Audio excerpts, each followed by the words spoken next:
Ya, langsung saja pemirsa untuk mengetahui bagaimana situasi terkini terkait dengan pembongkaran rumah di Wijaya, Jakarta. Kita tersambung dengan Feni Anggraini.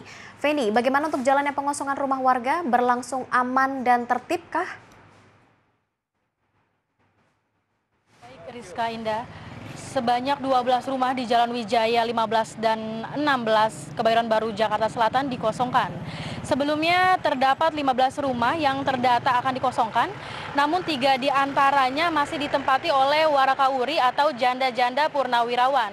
Maka dari itu pihak kepolisian memberikan toleransi terhadap 3 rumah tersebut. Dan pengosongan rumah ini bertujuan untuk mengembalikan rumah dinas kepada anggota Polri yang masih aktif.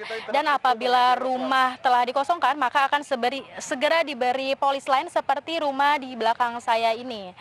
Dan pengosongan rumah ini berlangsung aman dan tidak ada perlawanan dari warga, dan barang-barang warga yang telah diangkut oleh para petugas akan segera dibawa ke Cipinang. Untuk lebih jelasnya saya sudah bersama dengan lawyer warga Wijaya 15 dan 16 yaitu Pak Andi Lolo serta pemilik rumah di Jalan Wijaya 15 yaitu Pak Chandra Prawira. Oke, baik Pak, bisa dijelaskan nggak dengan permasalahan ini seperti apa sih Pak? Iya, sebenarnya yang dilakukan tindakan oleh kepolisian itu sangat arogan sekali. Karena persoalan ini kan lagi sementara di pengadilan. Bahkan kami sudah mengajukan besok acaranya persidangan itu pembuktian.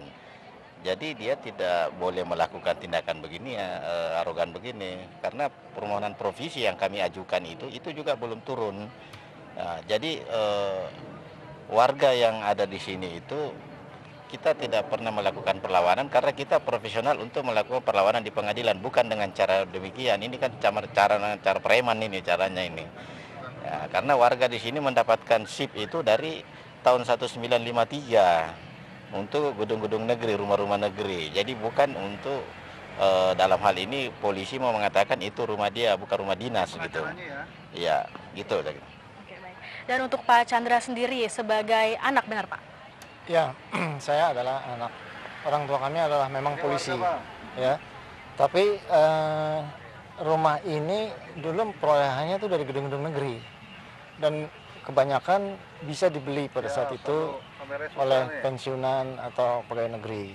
Jadi bukan tidak ada alasan bahwa kami tinggal di sini gitu ya.